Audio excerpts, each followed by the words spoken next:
अरे जोर से बोलो, माटी के धोता और राधे राधे। ये बात, इसलिए माँ आपकी विधवा रूप में रहती हैं, लेकिन वृंदावन में तो कृष्ण कभी वृंदावनम परित्यज्य पादवे, इस परिधि से छोड़ करके कभी बाहर नहीं जाते। इसलिए आज भी यमुना मैया सुहागिन के वेश में रहती है।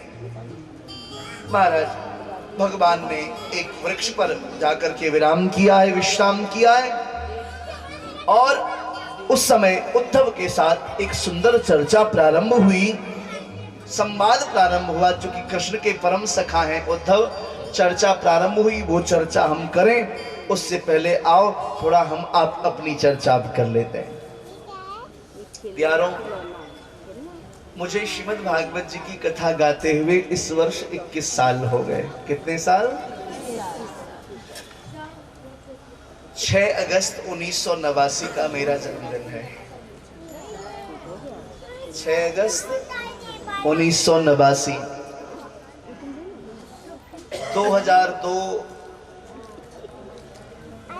में पहली बार कथा की हरिद्वार में, लेकिन उससे पहले भी मैं कई बार सम्मेलनों में गया सत्संग प्रवचन करने के लिए। मतलब 2002 से पहले भी कथा करता था, पर व्यासपीठ पर नहीं बैठा। कथा चलती रही।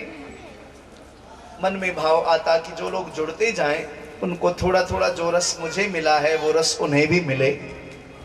तो वर्ष में 365 दिन होते हैं, 7 दिन कम कर देंगे तो कितना होगा?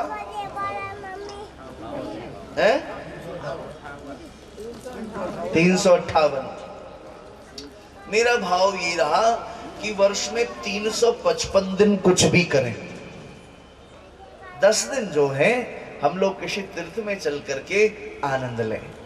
साल में एक बार किसी तीर्थ में, वहां पर भगवत चर्चा हो, है ना, कथा हो, दर्शन करें। ये मानव जीवन की सार्थकता है। देखो, ज्ञान 3 चीजों से प्राप्त होती है। हमारे शर्मा जी कहते हैं स्वस्थ हो गए आए, नहीं तो आते। आज मैंने उनको, नहीं आना था उनको, अभी फोन आया था आज, तो वो ठंडी बढ़ जाने के कारण वो नहीं आए। नहीं तो ये सब बात वही बताते आपको, मैं नहीं बताता। तो शर्मा जी हमारे एक बात कहते हैं, बड़े ज्ञानी पुरुष हैं, कई ग्रंथ उन्होंने लिखे, मेरे से बड़ा स्नेह करते हैं। बोले 3 चीजें, ज्ञान 3 कार्यों को करने से मिलता है, 3 चीजों को करने से ज्ञान बढ़ता है। सबसे पहला है सत्संग, ध्यान से सुनिए। दूसरा है अध्ययन, सत्संग, दूसरा अध्ययन, और तीसरा है भ्रमण। इसमें सर्वाधिक ज्ञान बढ़ता है भ्रमण करने से। अब ये कथा जो यहाँ हो रही है, चूंकि हम ब्रज की लीला स्थलियों को अंदर तक प्रवेश करके हमने देखा है, सुना है, और उसको सिर्फ देखा नहीं, उसको रोज जाके फील करता हूं। इसलिए वो कथा अनुभव के बाद मैं बोलता हूं तो वो चीजें आपको अच्छी लगती है, समझ में आती है, रस मिलता है। जिस विषय को हम स्वयं नहीं जानेंगे और वो विषय आपको बताएंगे, तो जब हमको खुद रस नहीं आएगा तो आपको क्या रस आएगा? है? तो इसमें सर्वाधिक ज्ञान जो है भ्रमण करने से मिलता है। तो यह भाव रहता है वर्ष में एक बार किसी तीर्थ में कथा हो, जहां हम सब जो स्वजन है इकट्ठे होकर के भगवत चर्चा करें, सत्संग करें, है ना। अभी बहुत विशाल कथा, और उस कथा के बाद देखो मिथिला कुंज का तो मानो, क्षमा करना बड़ी बात नहीं कह रहा हूं, मानो भाग्य ही जग गया। वहां से हम लोगों को जो लाभ मिला सो मिला। हमारी कथा जब मिथिला कुंज में हुई, उसके बाद वहां से बहुत वक्ता बन गए, मिथिला कुंज का भी नाम हो गया। 17 से पहले कोई लाइव टेलीकास्ट वहां से नहीं हुई। हमारी कथा विश्राम हुई, उसके बाद कोरोना आया। कुछ दिन बाद कोरोना के बाद एक वक्ता जिनके लंबे लंबे बाल हैं, जिनका नाम है अनिरुद्धाचार्य, वो बेचारे, चर्चा हुई और उन्होंने वही किशोरी शरण जी को कहा कि महाराज जी कैसे वक्ता है, साल भर के लिए, पूरे कोरोना के लिए हमारा आश्रम मांग रहे, दे दूं क्या? तो वही हमारा तरुण पहली बार सुनो कैसे वो टीवी में आए, क्या हुआ। तो अनिरुद्ध ने, तरुण ने कहा हमारे जी अच्छे हैं, कह करके दिलवा दीजिए। तो वो आश्रम उनको प्राप्त हुआ। सब लोग घरों में बैठे थे कोरोना काल में। उस समय उन्होंने लाइव टेलीकास्ट लगातार की, खूब प्रसिद्धि हुई। तो उस कथा के बाद कई वक्ता वहां से बड़े चर्चित हुए। आपकी कथा के बाद, समस्तीपुर वालों सुन लो, उसी एक कथा के बाद उस आश्रम की ख्याति भी बढ़ी। और जो भी वक्ता फिर जिन्होंने कथा की, मनोश्री महाराज आजकल बहुत विख्यात हैं, वर्तमान में चतुर नारायण शास्त्री जी, इनका भी खूब नाम है, लगातार आस्था पे कथाएं चल रही हैं, और अनिरुद्धाचार्य जी। तो वहां कथा हुई, कितना लाभ हुआ देखो। फिर कई बार कोरोना आया, फिर इस साल भी चर्चा हुई कि नहीं वृंदावन में ही कर लेते हैं। तो अपने परिवार में कुछ कुछ घटनाएं घट गई। हमारे आदरणीय गोपाल बाबू सिंघानिया जी, पवन बाबू जी के परिवार में फिर हुआ कि नहीं आयोजन स्थगित किया जाए। संस्था ने सब कुछ बुक भी कर दिया था, संस्था का 25,000 रुपए भी लग गया। किसी से हमने लिया नहीं, क्योंकि मेरा स्वभाव अर्थोपार्जन नहीं है, मैंने किसी से वो पैसा नहीं लिया। तो सब कुछ हुआ, लेकिन ठाकुर जी की इच्छा नहीं थी। फिर अचानक मन में भाव आया कि अब क्या किया जाए। तो अचानक से उस दिन पुरुषोत्तम मास की चर्चा हुई। तो यह निर्धारित हुआ कि पुरुषोत्तम मास में कथा हो। और मैया ने कहा, पहले हम लोगों ने संकल्प लिया था नैमिषारण्य का, तो नैमिषारण्य में ही होना चाहिए। तो ये इस बार पुरुषोत्तम मास जो होता है, ये अन्य माह में श्रवण की गई कथा, किया गया सदकर्म दान, यदि वही काम यदि पुरुषोत्तम मास में किया जाए तो करोड़ों गुना अधिक उसका लाभ प्राप्त होता है। और वह भी यदि नैमिषारण्य में बैठ करके कथा सुनी जाए, जहां सूत जी ने सौनकादिक ऋषियों को कथा सुनाई, फिर तो कहना ही क्या, सोने पे सुहागा। तो यह भाव जगा है कि इस बार नैमिषारण्य में कथा हो, और वह भी पुरुषोत्तम मास में। श्री कृष्ण शरणम मम, श्री कृष्ण शरणम मम, इसका भाव हुआ। अब मैं आपके शरण में आ गया, थोड़ा गहराई से बुला लो। तो सब लोग चाहते हैं वहां कथा हो। देखो, ये कोई व्यावसायिक दृष्टि से कथा नहीं है। और समस्तीपुर वाले तो कम से कम जानते ही, श्रीमद् भागवत मेरी जीविका नहीं है। मैं कथा नहीं भी करता हूं ना, तो भी पता नहीं कहां से मेरी यात्रा चलती रहती है। नहीं भी करता हूं तो भी परिवार चलता रहता है। श्रीमद् भागवत हमारा जीवन है, श्री ठाकुर जी हमारे जीवन है। तो व्यावसायिक दृष्टि से नहीं। अब वहां कथा होगी पुरुषोत्तम मास में, तो उसमें यह निश्चय किया गया, पहले भी 14 मुख्य यजमान, 1 प्रधान यजमान, और भगवान कृपा करें 108 पाठ हो जाए। श्रीमद् भागवत जी का आज तक कभी नहीं हुआ, पुरुषोत्तम मास में अष्टोत्तर पाठ हो जाए, फिर तो आनंद ही आनंद है। 108 पाठ हो जाए तो, है ना। आप सब लोग अपने अपने रिश्तेदारों को फोन करना, 1 पाठ तुम बिठा लो, 1 पाठ तुम बिठा लो, इतना तो कर सकते हो ना। पिकनिक में चलो, इसके लिए फोन किया, फिल्म देखने चलो, इसके लिए फोन किया, बर्बाद करने के लिए। एक बार सब लोग आपस में फोन घुमा लेना, नैमिषारण्य चलो, वहां कथा सुनो, पाठ कराओ। करोगे फोन? हाँ, सब लोग अपने अपने रिलेटिव्स को। और एक पोस्ट मैं बना दूंगा अभी, वो पोस्ट सब लोग चलाते हो, व्हाट्सएप फेसबुक, अपने अपने स्टेटस में लगाना, अपने ग्रुप्स में भेजना, फेसबुक पे लगाना। अभी से सोशल मीडिया का जमाना है, थोड़ा इसका प्रचार प्रसार हो।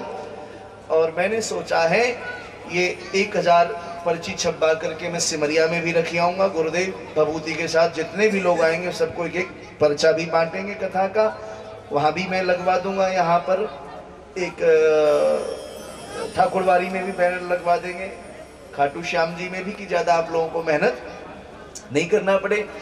तो हालांकि बहुत भीड़ नहीं करना है, अपने जो साधक लोग हैं सिर्फ उन्हीं को लेकर के चलेंगे, ठीक है। तो इसमें 14 यजमान मुख्य होंगे, 1 प्रधान यजमान होंगे। हर वर्ष पूर्व में हमारे सुरेश मोदी जी प्रधान यजमान थे, उन्होंने कहा हमारा जी कोई नहीं होगा तो हम ही प्रधान यजमान बनेंगे, जहाँ पर कोई नहीं होगा तो हम उपस्थित रहेंगे। इस बार भी अभी है नहीं श्रवण बाबू, हमारी मीना माई बैठी हैं। तो भगवान जिनको कृपा करें वो मुख्य यजमान के पद पे विराजे, नहीं तो हमारे सुरेश बाबू तो हैं ही। और इसमें मेरा भाव है कि 108 पाठ हो। निश्चित रूप से हम अभी 6 महीना थोड़ा थोड़ा सब लोग आप भी मेहनत करेंगे, सब लोग अपने अपने स्वजनों को, अब एक एक व्यक्ति अगर 5-5 पाठक भी ढूंढ लेंगे, यजमान के साथ अगर जाकर के 2 जने जाओगे, वहां रहोगे और पाठ कराओगे, तब 31 या 35 ऐसी कुछ हम लोगों ने चर्चा की थी। उनमें उनके आवास निवास, ब्राह्मण के आवास निवास 21,000 ले रहे से कम नहीं ले रहे लोग, है ना।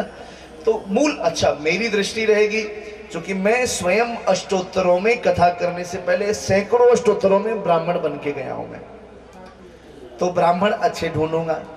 108 मिल जाए, कदाचित नहीं होते तो जितना हो भगवान की कृपा से, पर लक्ष्य हो कि 108 ब्राह्मण हो।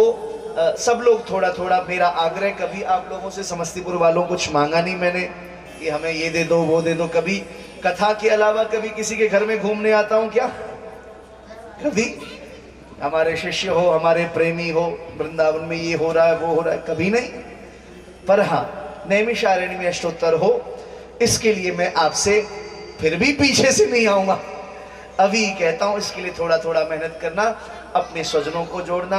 आपके माध्यम से यदि कोई पाठ होता है तो उसका अनंत लाभ होगा, है ना।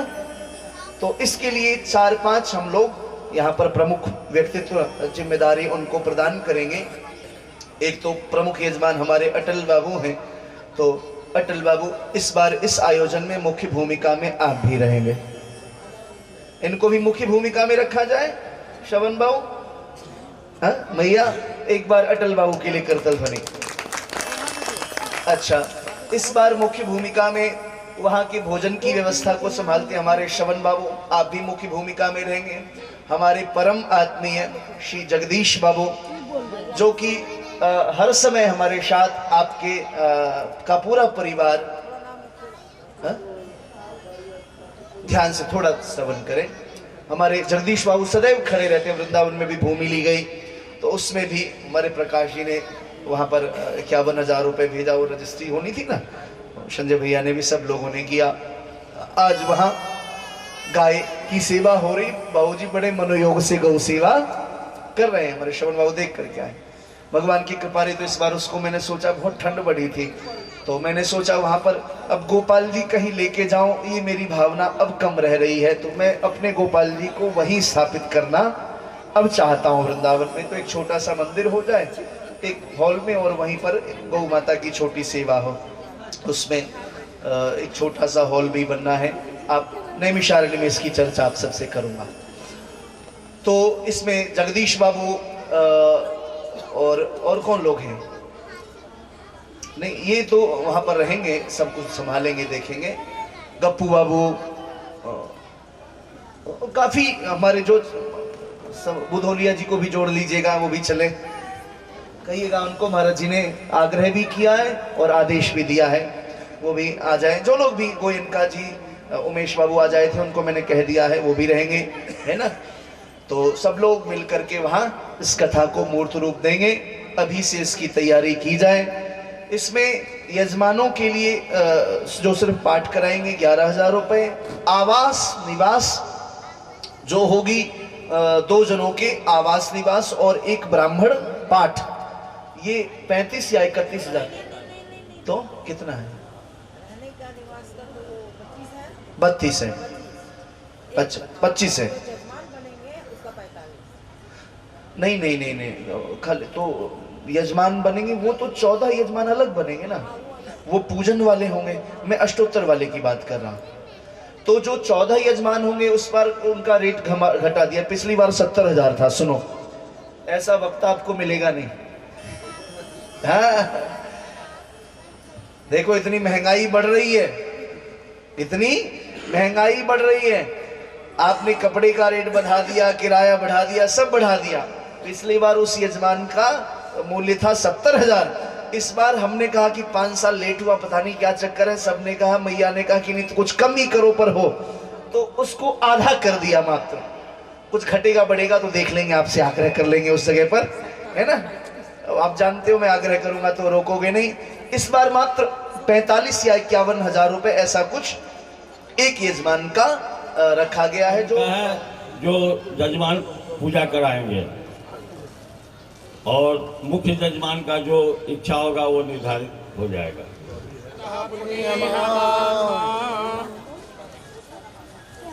पूर्ण रूपेण से भगवान ठाकुर जी के चरणों में अर्पित करेंगे, वही हम सबकी मनोकामना पूर्ण करेंगे।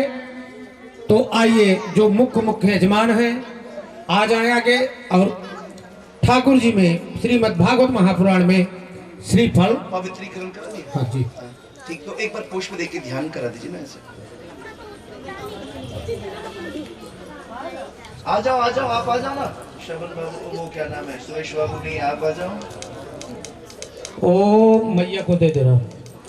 ओम कस्तूरी तिलकम ललाट पटले वक्षस्थले कौस्तुभम नासाग्रे भरमौक्तिकं करतले वेणुकणे कंकणं सर्वांगे हरिचन्दनं सुललितं कंठे च मुक्तावली सच्चिदानन्दरूपाय विश्वोत्पत्त्यादिहेतवे तापत्रय विनाशाय श्रीकृष्णाय वयं नुमः।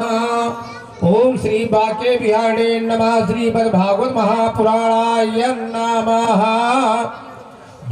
ध्यानं समर्पयामि। नहीं ऐसे ही संकल्प नहीं करना, ऐसे सब आदमी हाथ लगाओ। हाँ, सब लोग स्पर्श कर ले। संकल्प नहीं है, संकल्प नहीं है, अपना मन बस मन से प्रार्थना करके मन से प्रार्थना कर रहे हैं हम लोग कन्हैया से कि हम लोग इच्छा की बोले हे नाथ हमें नैमिषारण्य में बुलाओ अपने भक्ति के रंग में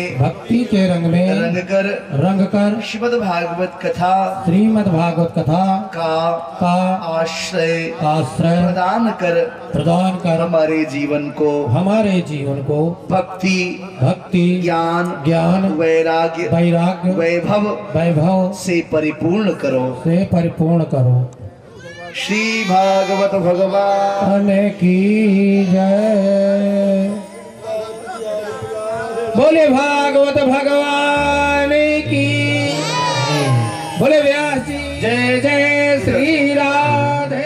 नैमिषारण्य तीर्थ में श्रीमद् भागवत महापुराण की कथा सुनिश्चित हो गई। डेट 1-2 दिन में क्लियर करके पूज्य महाराज श्री सबको बता देंगे और आपका नाम अंकित कर लेंगे। अभी भी अगर अभी कदाचित नहीं करते हैं तो बाद में भी यही यहाँ पर सारी व्यवस्था को देखेंगे जी। बाके बिहारी लाल की जय हो। भगवान की हरे मुरारी नाथ नारायण वासुदेव श्री कृष्ण गोविंद हरे मुरारी नारायण वासुदेव श्री कृष्ण गोविंद हरे मुरारी नाथ नारायण वासुदेव। गोविंद मेरी यह कामना है, गोविंद मेरी यह कामना है। बोलो नहीं कभी नाम तुम्हारा, बोलो नहीं कभी नाम तुम्हारा। निष्काम होके दिन रात गाऊं, निष्काम होके देवा नाथ नारायण वासुदेवा। राधे कृष्णा राधे कृष्णा कृष्णा कृष्णा राधे राधे, राधे कृष्णा राधे कृष्णा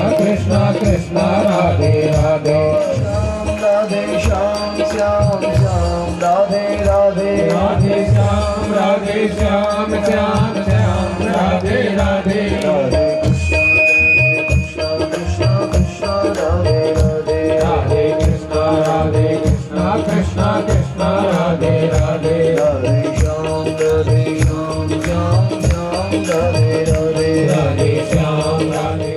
लगता है कमल बाबू के चक्कर में अब लोग जो चढ़ाने वाले ना, बस कथा थोड़ा जल्दी विश्राम कर लो। हाँ नहीं नहीं, वो बहुत ध्यान से सुनिए। एक बंद करो मोबाइल। वृक्ष के ऊपर बैठे थे महाराज। भगवान का चरण जो है, भगवान का चरण मंगल करण है। श्री बिहारी जी का चरण मंगल करण है। श्री ठाकुर जी के चरण इतने दिव्य थे, लाल लाल श्री ठाकुर जी के चरण। जब उस चरण के ऊपर दृष्टि पड़ी एक पहेलिए की, तो लगा कि हिरण का मुख है। हिरण का मुख समझ के उसमें बाण चला दिया। उस बाण में वही सांप वाला मूसल का कील लगा हुआ था। श्री ठाकुर जी कराहने लगे।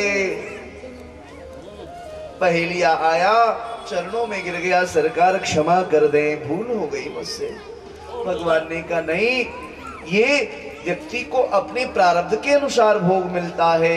मैंने भी पूर्व जन्म में बाली को छुप करके बाण मारी थी, और ये जो बाण मुझे लगा है, ये मैं संसार को संदेश देने के लिए तुम्हें प्रेरित करके मैंने खुद लगवाया है। और मैं संसार को प्रेरित करना चाहता हूं भैया, जो जैसा कर्म करता है उसको वैसा फल भोगना पड़ता है।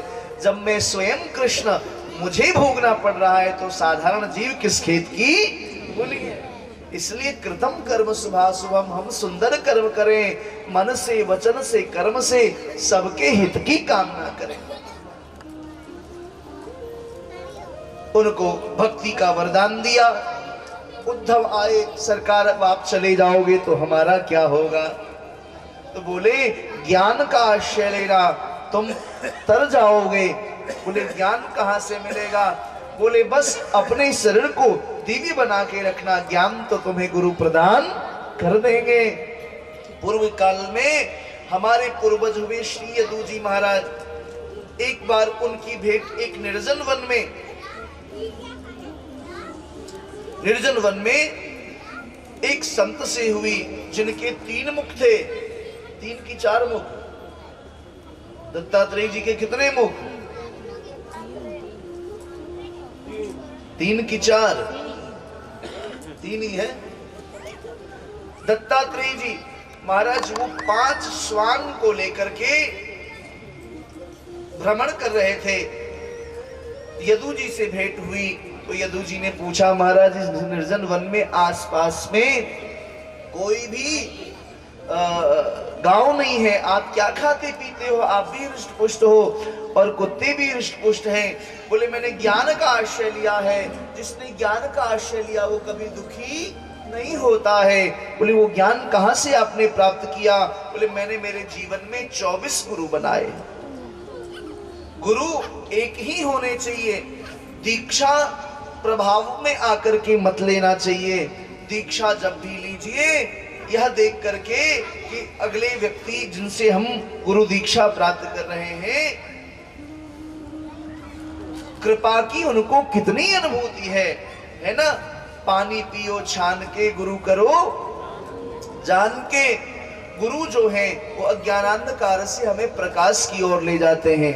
पर वर्तमान में क्या होता है? प्रभाव में आकर के जिसके पीछे 10-20 बॉडीगार्ड हो, 10-5 मर्सिडीज चल रही हो, लगातार लाइव टेलीकास्ट हो रहा हो, मोदी जी के साथ 2-4 फोटो हो तो फिर वो फिर वही गुरु माने जाते हैं। देखो आडंबर में मत फंसना। जो गुरु होता है वो सदैव छुपके रहता है, सरल रहता है, सहज रहता है, विनम्र बनता है ना? तो जीवन में एक गुरु बनावे और जो दीक्षा प्राप्त हो उसका मंत्र अवश्य जप करें, है ना? तो बोले मैंने गुरु बनाए, दीक्षा नहीं शिक्षा गुरु 24। कौन कौन से? बोले पृथ्वी वायुराकाश मापूग्नि चंद्रमा रवि कपूतो अजगरः सिंधु पतंगो मधुकृत गजः मधुहा हरिणो मीनः पिंगला कुररोर्भकः कुमारी शरकृत सर्प उड़नाधीशुपेश कृत। मैंने पृथ्वी को गुरु बनाया, वायु, आकाश, रवि, चंद्रमा, सूर्य और यहां तक कि वैश्या को भी मैंने गुरु बना लिया। पृथ्वी से क्या सीखा? बोले पृथ्वी से सीखा जीवन व्यक्ति का सहनशील व्यक्ति, जीवन में सहनशीलता पृथ्वी के समान होना चाहिए। क्षमादान करना हम पृथ्वी से सीखें। पृथ्वी पर हम कितने अत्याचार करते हैं, बलमूत्र का विसर्जन करते हैं, उसके हृदय को चीर के खेती करते हैं, उसके ऊपर फैक्ट्री लगाते हैं, घर मकान बनाते हैं, लेकिन मां कभी कुछ नहीं कहती। महाराज पृथ्वी के समान हम सहनशील बने। जो सहनशील है वही सफल होता है। किसी ने कुछ कहा तुरंत जवाब दिया, नहीं जवाब देंगे तो क्या होगा, उसकी बात उसके पास रही है? कोशिश करिए जल्दी जवाब न दें। है? दूसरा गुरु बनाया वायु को। वायु से क्या सीखा? बोले वायु सर्वत्र विचरण करती है, लेकिन उसका स्वरूप क्या है यह पता नहीं है। किसी को पता है? अच्छा, वायु आपको हवा लग रही कि नहीं लग रही? जोर से बोलो। महसूस हो रही है? हवा महसूस हो रही है ना? कब से हो रही है? जब से जन्म लिया। अच्छा, अगर 10-5 मिनट महसूस नहीं हो तो? नहीं महसूस नहीं हो तो? जयराम जी की महसूस नहीं हो तो जयराम जी की 10-5 मिनट नहीं महसूस हो तो बोले साहब ठंडे हो गए हैं? अच्छा बताओ, इतना सन्निकट और कोई हमारे नहीं है? अनवरत वायु साथ है। जब इतने करीब है वायु तो थोड़ा बता दो ना, वो देखने में कैसे लगते हैं? करीबी है ना आपका, बताओ कैसे लगते हैं वो? काले हैं, नीले हैं, पीले हैं, हरे हैं, बैगनी हैं? कोई रूप है उनका? कोई रूप नहीं। बोले मानव का भी यही स्वभाव हो, हम सबका हित करें, लेकिन यह कामना न करें कि जगत हमारी मान करे, मर्यादा करे, हैं, हमारा सम्मान करे। हम सबका वायु के समान सदैव हित करते रहे। तीसरा गुरु बनाया आकाश को। आकाश से क्या सीखा? बोले जैसे आकाश के आदि और अंत का पता नहीं है। आकाश कहां से शुरू हुआ, पहला खंबा कहां है आकाश का, और अंतिम खंबा कहां है, पता है कुछ? जैसे आकाश के आदि और अंत का पता नहीं, ऐसे ही परमात्मा के आदि और अंत का पता नहीं है। अग्नि से सीखा। बोले अग्नि से क्या सीखा? बोले अग्नि से सीखा कि सूखी, गीली, अच्छी बुरी सारी वस्तुओं को जला करके अग्नि राख कर देती है, गुण और दोष को नहीं देखती। ये अग्नि से सीखा। जल से सीखा। जल से क्या सीखा?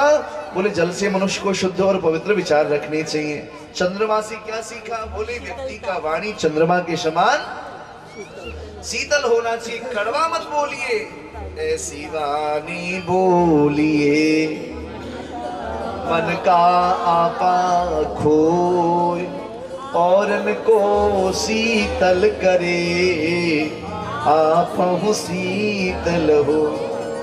अब तो वाणी ऐसी होती है, ऐसा बोलते हैं कि सबसे झगड़ा ही हो जाता है।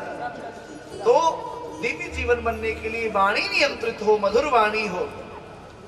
वाणी अच्छी होगी तो ठाकुर जी मिलेंगे, लोगों से प्रेम बढ़ेगा, और वाणी खराब होगी तो सबसे झगड़ा होगा। झगड़े से बचो। पर पता है आजकल लोग झगड़ा तो बचते हैं, पर किससे झगड़ा से बचते हैं पता है? हमारे प्रेमी है, बहुत विनोद में कहते थे, रही मन झगड़ा सबसे करो, रही मन झगड़ा सबसे करो, झगड़ा करे सुख होए,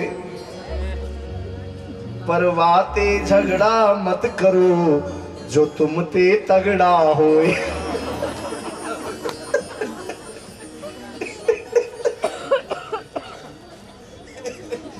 पर उससे झगड़ा जो तुमसे। ये बात विनोद की है। तो चंद्रमा से सीखा, फिर सूर्य से सीखा। सूर्य को गुरु बनाया। सूर्य से क्या सीखा? बोले सूर्य से सीखा भेद बुद्धि नहीं होना चाहिए। सूर्य की किरणें प्रकट होती हैं तो मंदिर पे जा रही है, मस्जिद में जा रही है, गुरुद्वारे में जा रही है, बाथरूम में जा रही, कहाँ जा रही है उनको मतलब नहीं। ऐसे ही हमारे अंदर भेद बुद्धि नहीं हो, है ना। कबूतर को गुरु बनाया, समुद्र को बनाया, मधुमक्खी को बनाया, है ना। मधुमक्खी से क्या सीखा? बोले महाराज कितना भी संग्रह कर लो मधुमक्खी की भांति, एक दिन तो उसको कोई और ही लेके जाएगा, तो काहे जीवन उसमें खपाना।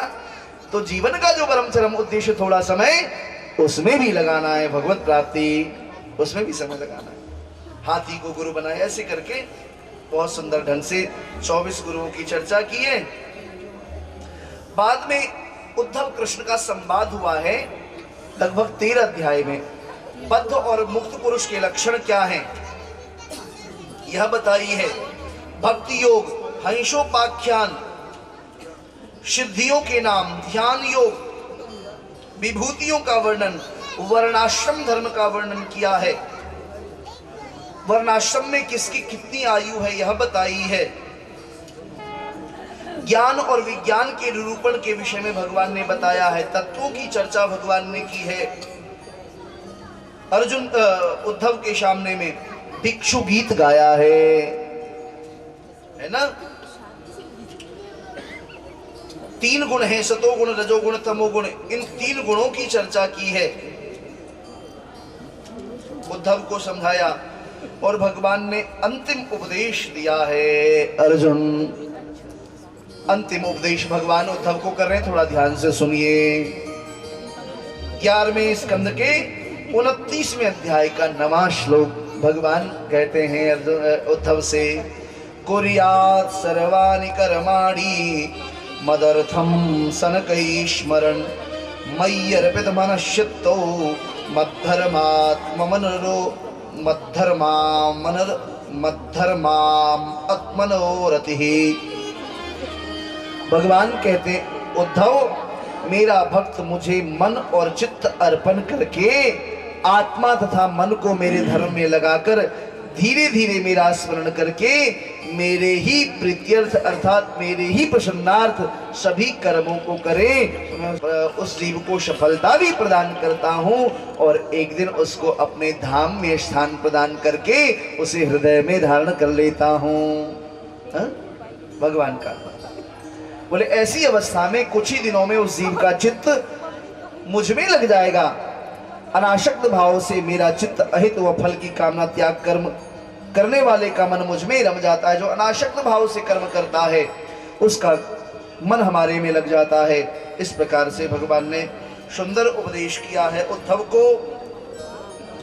बाद में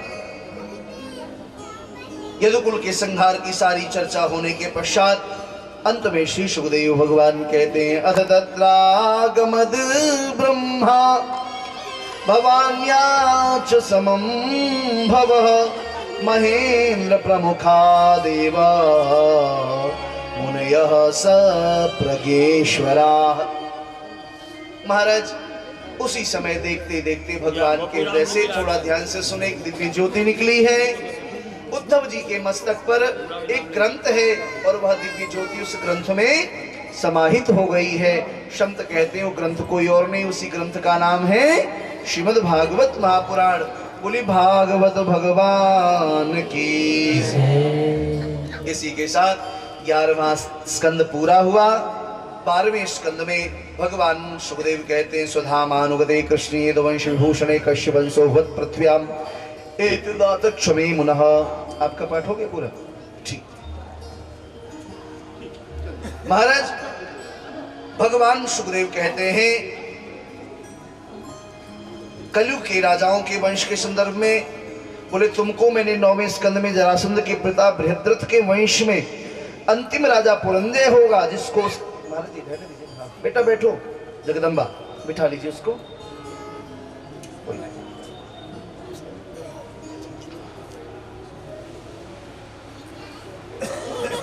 बृहद्रथ के वंश में अंतिम राजा पुरंजय होगा, जिसको उसका मंत्री सुनक मार देगा। फिर प्रद्योत का पुत्र राज सिंहासन पर आसीन होगा। इन्हीं के वंश में जो आगे राजा होंगे वो राजकाज संभालेंगे। कलयुग में कौन कौन राजा हुए ये सब बताया है अभी तक के विषय में 12 स्कंद में विस्तार से। उसके बाद युग धर्म और कलयुग के गुण का वर्णन किया। कलयुग की आयु 4,32,000 वर्ष होगी। कलयुग का जब चतुर्थ चरण होगा तो व्यक्ति की आयु एकदम अल्प हो जाएगी। व्यक्ति 5 साल 7 साल जिएगा, इसी में उसका पूरा जीवन व्यतीत हो जाएगा। उसकी जो हाइट है वो भी बहुत छोटी हो जाएगी। चने के वृक्ष के ऊपर वो सीढ़ी लगा के चढ़ेगा, इतना छोटा हो जाएगा विषयों के कारण। अंत में जब कलयुग का चतुर्थ चरण आएगा तो भगवान श्रीमन नारायण उत्तर प्रदेश में संभल नाम के जिले में विष्णुयस नामक ब्राह्मण के यहाँ कल्की के रूप में अवतार धारण करेंगे, काले घोड़े पर बैठ करके, और सभी पापियों का उद्धार करके और धर्म की स्थापना करेंगे और कलयुग का फिर विश्राम होगा। बोली कल्की भगवान की। इसके पश्चात फिर प्रलय होगा। प्रलय की चर्चा की है। फिर सुखदेव भगवान कहते हैं, परीक्षित अब तुम्हें कोई प्रश्न करना हो तो कर लो। परीक्षित ने कहा, गुरु जी अब कोई प्रश्न नहीं करना है। बोले अब मैं तुमसे पूछ लूं। परीक्षित ने कहा, जी गुरु जी पूछिए। भगवान सुखदेव कहते हैं, परीक्षित एक बात बताओ, क्या तुम मरोगे? परीक्षित ने कहा, असारे संसारे विषय विषसंगा कुलधियः षडार्धं क्षेमार्धं पिबत सुखगाथा तुलसुधां किमर्थं व्यर्थं वो किमर्थं व्यर्थं भो व्रजत कुपथे कुत्सित कथे परीक्षित साक्षीय श्रवणगत मुक्त्योक्ति कथने।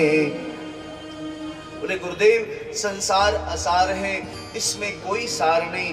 जिसका जन्म नहीं हुआ उसकी मृत्यु क्या होगी? मरता शरीर है, आत्मा मरती नहीं। जैसे हम अपने पुराने वस्त्रों को त्याग करके हम नवीन वस्त्रों को धारण करते हैं, ऐसे ही आत्मा का वस्त्र है यह शरीर। जब ये वस्त्र पुरानी होती है तो आत्मा उस वस्त्र को त्याग करके फिर नवीन वस्त्र को धारण कर लेती है।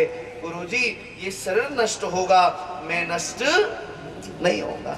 सुखदेव गदगद हो गए। बोले परीक्षित तुम्हें कथा सुनाना मेरा सार्थक हो गया और तुम्हारा कथा श्रवण करना सार्थक हो गया। नमो धर्माय महते नमः कृष्णाय वेधसे ब्राह्मणेभ्यो नमस्कृत्य धर्मान् वक्षे सनातनान्। हरि भक्ति स्वरूप धर्म परब्रह्म परमात्मा श्री कृष्णचंद्र एवं सभी सर्वपूज्य ब्राह्मणों को मैं नमस्कार करता हूँ। अब मैं सनातन के धर्म का वर्णन करता हूँ, जिसे तुम ध्यान के साथ श्रवण करो। जो लोग अनवरत 7 दिन तक कथा नहीं श्रवण कर सके, अगर वो अब इस कथा को श्रवण करेंगे तो पूरी कथा श्रवण करने का उनको फल मिलेगा। कृपया सभी सावधान हो जाएं। इधर परीक्षित जो है, यह कह करके भगवान सुखदेव जो है परीक्षित को आशीर्वाद दे करके व्यासपीठ से उठे हैं और परीक्षित जी ने प्रस्थान, सुखदेव जी ने प्रस्थान किया है। मुख्य यजमान हमारे अटल बाबू आए और व्यास श्री सुखदेव जी का पूजन कर रहे हैं, अंतिम विश्राम पूजन। उसके बाद जो लोग 7 दिन कथा नहीं श्रवण किए उनको तम सर्वभूत हृदयं मुनिमानतोस्मि ओम शुकाचार्याय नमः। सर्वोपचारार्थे गंध अक्षत पुष्पाणि। ओम त्वां गंधर्वा अखनस्त्वां इंद्रस्त्वां बृहस्पतिः त्वामोघधे सोमो राजा विद्वान् क्षमादमुच्यतो।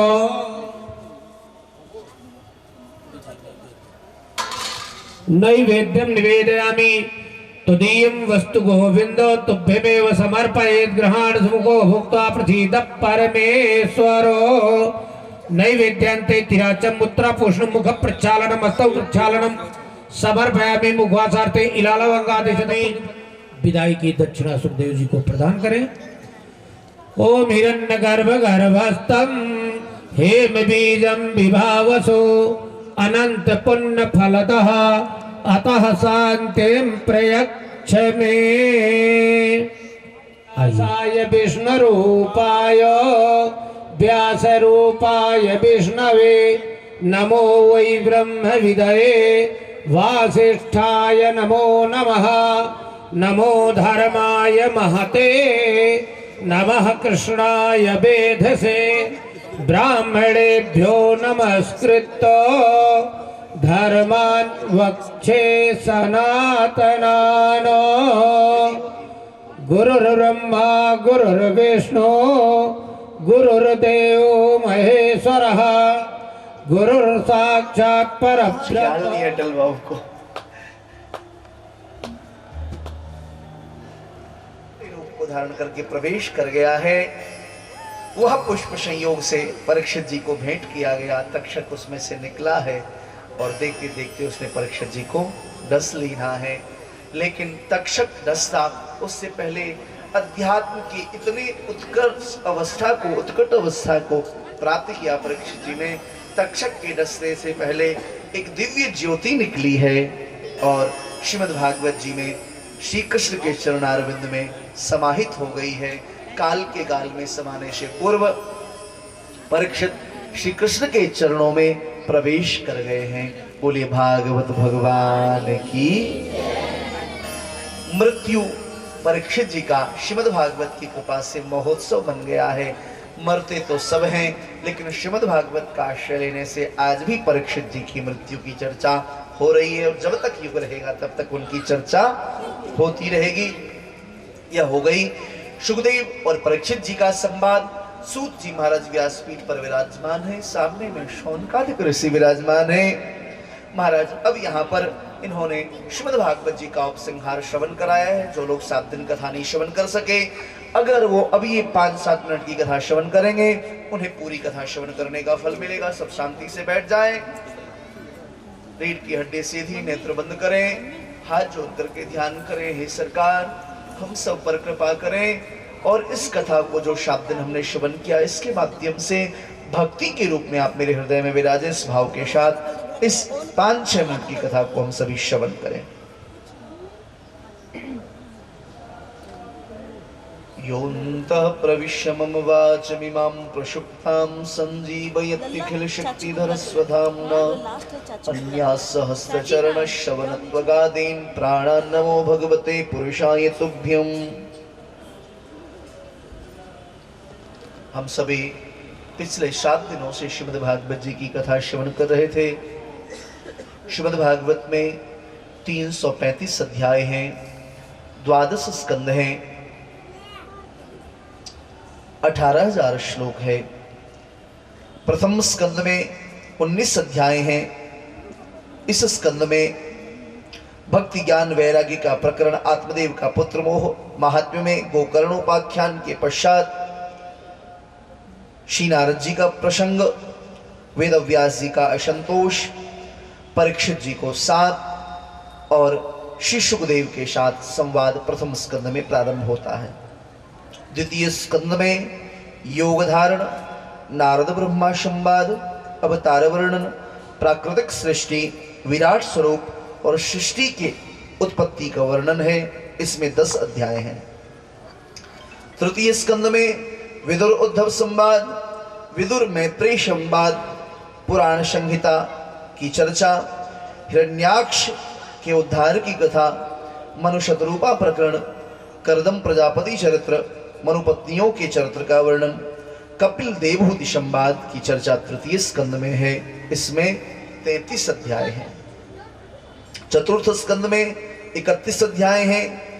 इसमें मनु कन्या के वंश का वर्णन, नर नारायण के चरित्र का वर्णन, मरीचि 9 प्रजापतियों की उत्पत्ति की कथा, दक्ष प्रजापति की कथा, शती चरित्र, ध्रुव चरित्र, पृथु चरित्र, प्राचीन वर्ही चरित्र, नारद संवाद, पुरंदरोपाख्यान, प्रचेता चरित्र की चर्चा चतुर्थ स्कंद में है। पंचम स्कंद में 26 अध्याय हैं। इसमें प्रियव्रत चरित्र, नाभि चरित्र, भरत चरित्र, ऋषभदेव चरित्र, 28 नरकों की कथा, खगोल भूगोल आदि का वर्णन है।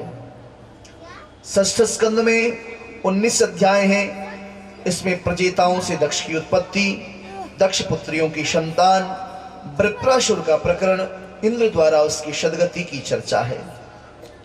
सप्तम स्कंद में 15 अध्याय हैं। इसमें दैत्यराज हिरण्यकश्यप, हिरण्याक्ष के जन्म कर्मों का वर्णन, भक्त शिरोमणि श्री प्रहलाद जी महाराज के चरित्र की चर्चा सप्तम स्कंद में है। अष्टम स्कंद में 24 अध्याय हैं। इसमें मनवंतरों की कथा का वर्णन, गजेंद्र मोक्ष और विभिन्न अवतारों के वर्णन, कर्म का वर्णन, मत्स्य अवतार की चर्चा, वामन अवतार, धन्वंतरी अवतार, हयग्रीव अवतार, देवासुर संग्राम, समुद्र मंथन आदि की चर्चा अष्टम स्कंद में है। नवम स्कंद में 24 अध्याय हैं। सूर्यवंश के राजाओं का वर्णन, इक्ष्वाकु के जन्म की कथा, शुद्युम्न, इला, नृग, सुकन्या, सरियाती, खडवांग, मानधाता, सौभरी, सगर, श्रीराम, निमि, परशुराम, ययाति, नहुष और संक्षिप्त श्री कृष्ण की कथा का वर्णन नवम स्कंद में। इसमें 24 अध्याय हैं। दसम स्कंद के पूर्वार्ध में 49 और उत्तरार्ध में 41 अध्याय हैं। अर्थात पूरे दसम स्कंद में 90 अध्याय हैं। 2 भागों में विभक्त है, पूर्वार्ध और उत्तरार्ध। पूर्वार्ध में पूतनावध, सक्टासुरवध, बकासुरवध, तृणावर्त, वत्सासुरवध, कालियादमन, ग्वालों के साथ श्री ठाकुर जी ने अनेक लीलाएं की हैं। श्री गोवर्धन लीला, महारास, शंखचूड़, अरिष्ट, केशीवध, भगवान का मथुरागमन, कुबलिया पीड़ का उद्धार, चाणूर मुष्टिक के वध की चर्चा, कंस का उद्धार, उग्रसेन के राजा माता पिता की कारागार से मुक्ति और भगवान का उज्जैन में विद्याध्ययन के लिए प्रस्थान होता है। बाद में जरासंध को भगवान उद्धार करते हैं, कालियवन का वध करते हैं, द्वारिका का निर्माण होता है। रुक्मणी विवाह, भौमासुर का उद्धार, 16,100 कन्याओं से विवाह, शिशुपाल, पौंड्रक, साल्वक, दंतवक्त्र, द्विविद आदि वानरों का उद्धार करते हुए सुदामा जी के चरित्र आदि की चर्चा दसम स्कंद में है। वेद स्तुति की चर्चा है। एकादश स्कंद में 31 अध्याय हैं। ब्राह्मणों के शाप के बहाने से भगवान अपने कुल का संहार करा देते हैं। इसमें श्री कृष्ण और उद्धव के संवाद में आत्मविद्या, ज्ञान, धर्म का निरूपण, आत्मियों के प्रभाव से मृत्यु, लोक का त्याग करके भगवान एकादश स्कंद में स्वधाम गमन करते हैं। द्वादश स्कंद में 13 अध्याय हैं। इस स्कंद में युगों के लक्षण, वृत्तियां, कलयुग में मनुष्यों का स्वभाव, 4 प्रकार के प्रलय और परीक्षित के देह त्याग की चर्चा द्वादश स्कंद में है। कलयुग के राजाओं की चर्चा द्वादश स्कंद में है। उसके पश्चात भगवान सुखदेव ने, सूत जी महाराज ने शौनकादिक ऋषियों को 18 पुराणों की भी चर्चा की। किस पुराण में कितने श्लोक हैं ये चर्चा की। इन पुराणों के नाम और श्लोक संख्या को सुनकर के जीव को सद्गति की प्राप्ति होती है। 18 पुराण हैं, ध्यान से सुनिएगा। ब्रह्म पुराण में 10,000 श्लोक, पद्म पुराण में 55,000 श्लोक, विष्णु पुराण में 23,000 श्लोक, शिव पुराण में 24,000 श्लोक, लिंग पुराण में 11,000 श्लोक, गरुड़ पुराण में 25,000 श्लोक, नारद पुराण में 25,000 श्लोक, मत्स्य पुराण में 14,000 श्लोक, अग्नि पुराण में 15,400 श्लोकों की चर्चा है।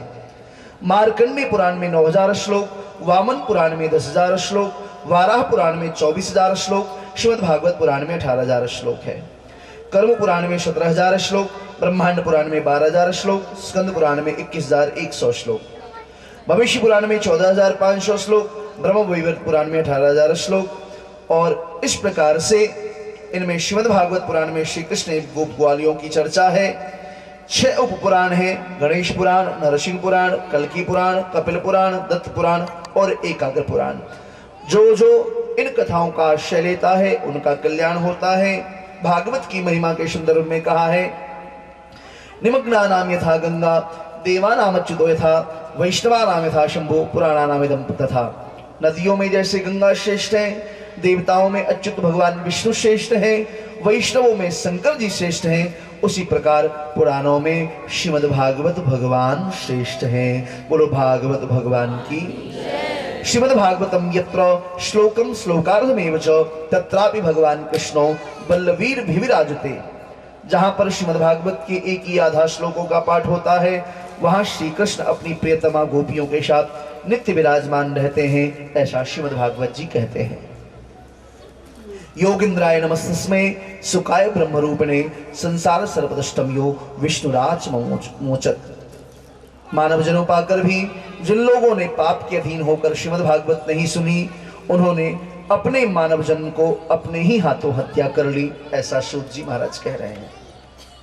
यस्य स्मृत्या च नामोक्त्या तपो यज्ञ क्रियादिषु न्यूनम संपूर्णताम यान्ति सद्यो वंदितम उच्चतम। जिसका नाम स्मरण करने से यज्ञ तप जप आदि समस्त क्रियाओं में न्यूनता होती है, पूर्ण हो जाती है। अंत में हम सभी उन भगवान विष्णु को प्रणाम करते हैं। अंत में एक श्लोक में बोलूंगा, पीछे आप सब उसको बड़े भाव से बोलिएगा। नाम संकीर्तनम यस्य, नाम संकीर्तनम यस्य, सर्व पाप प्रणाशनम, सर्व पाप प्रणाशनम, प्रणामो दुःख शमनश, प्रणामो दुःख शमनः, तम नमामि हरिं परम, तम नमामि हरिं परम। भवे भवे यथा भक्ति, भवे भवे यथा भक्ति, पादयोस्तव जायते, पादयोस्तव जायते, तथा कुरुष्व देवेश, तथा कुरुष्व देवेश, नाथस्त्वं नो यतः प्रभु। नाथस्त्वं नो यतः प्रभु। हाथ ऊपर उठाए मेरे पीछे बोले, श्री हरये नमः, श्री हरये नमः, श्री हरये नमः, श्री हरये नमः, श्री हरये नमः। श्री हरये नमः।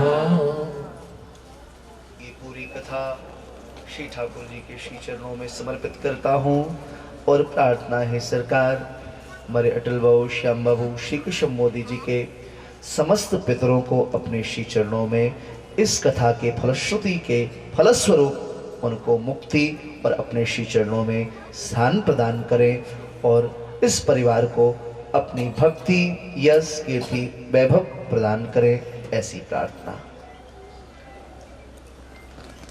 आपका कभी विस्मरण न हो, विस्मरण न हो, आप मेरे हो, आप मेरे हो, मैं आपका हूँ, आपका यह भाव यह भाव सदा सर्वदा सदा सर्वदा मन में बनी रहे। मन में बना जय रहे। श्री कृष्ण, जय श्री कृष्ण, जय श्री राधे, जय श्री जय राधे, गौ माता, जय गौ जय माता, गुरुदेव। जय गुरुदेव। व्यासपीठ से इन 7 दिनों में कुछ अपशब्द निकल गया हो जो आपके जीवन धन राधा राधा राधा राधा, जीवन धन राधा राधा राधा राधा राधा,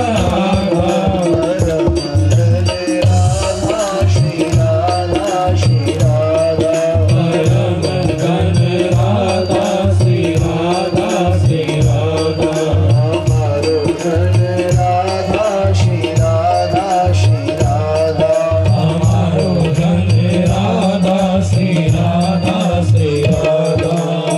अभी आरती होगी, उसके बाद विदाई आप लोग बाहुला में करो तो अन्नम पायो रे तो अस्मासु धत्ता। श्री भागवत भगवान की है आरती, पापियों को आप श्री है तारती। श्री भागवत भगवान की है आरती, पापियों को पाप से है तारती। ये अमर ग्रंथ ये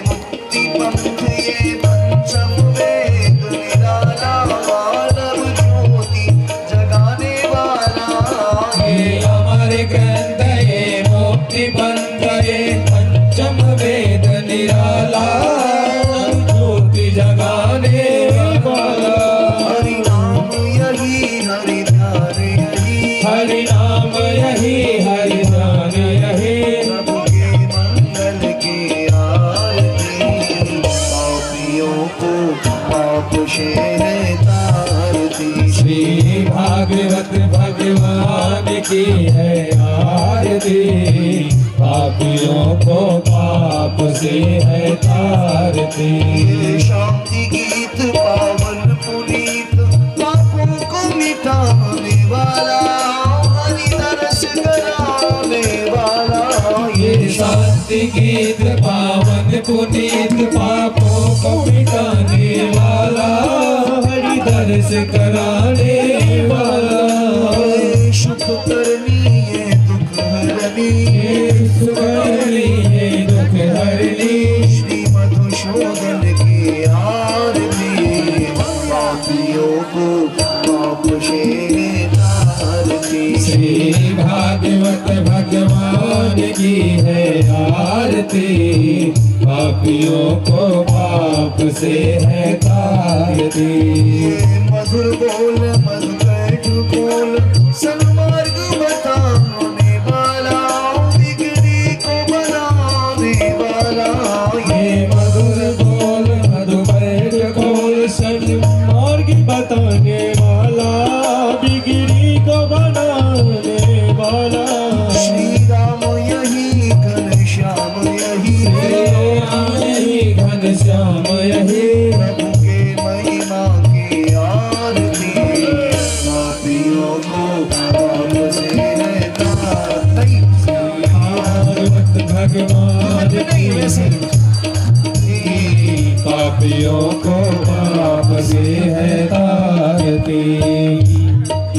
ये कृष्ण भक्ति राधा की शक्ति, प्रभु प्रीति बढ़ाने वाला, हरि से भी मिलाने वाला। ये कृष्ण भक्ति राधा की शक्ति, प्रभु प्रीति बढ़ाने वाला, हरि से भी मिलाने वाला। बोलो ये कृष्ण भक्ति राधा की शक्ति, हरि भक्ति बढ़ाने वाला, हरि से भी मिलाने वाला। हरि से भी मिलाने वाला। हनुमान यही प्रहलाद यही, हनुमान यही प्रहलाद यही, हनुमान यही प्रहलाद यही, हनुमान यही प्रहलाद यही। ध्रुव नारद जी की आरती। पापियों को पाप से है तारती। श्री भागवत भगवान की है आरती, पापियों को पाप से है तारती। भागवत भगवान की है आरती, पापियों को पाप से है तारती। श्री भागवत भगवान की है आरती, पापियों को पाप से है तारती। कर्पूर गौरम कलावतारम सदा सारम मुनिकेतवारम, सदा वसन्तं हृदयारविन्दे अहं भवानी सहितं नमामि। देव माता पिता त्वमेव बन्धुः त्वमेव त्वमेव वेद्या द्रविणं त्वमेव त्वमेव सर्वं मम देव देव। त्वमेव सर्वं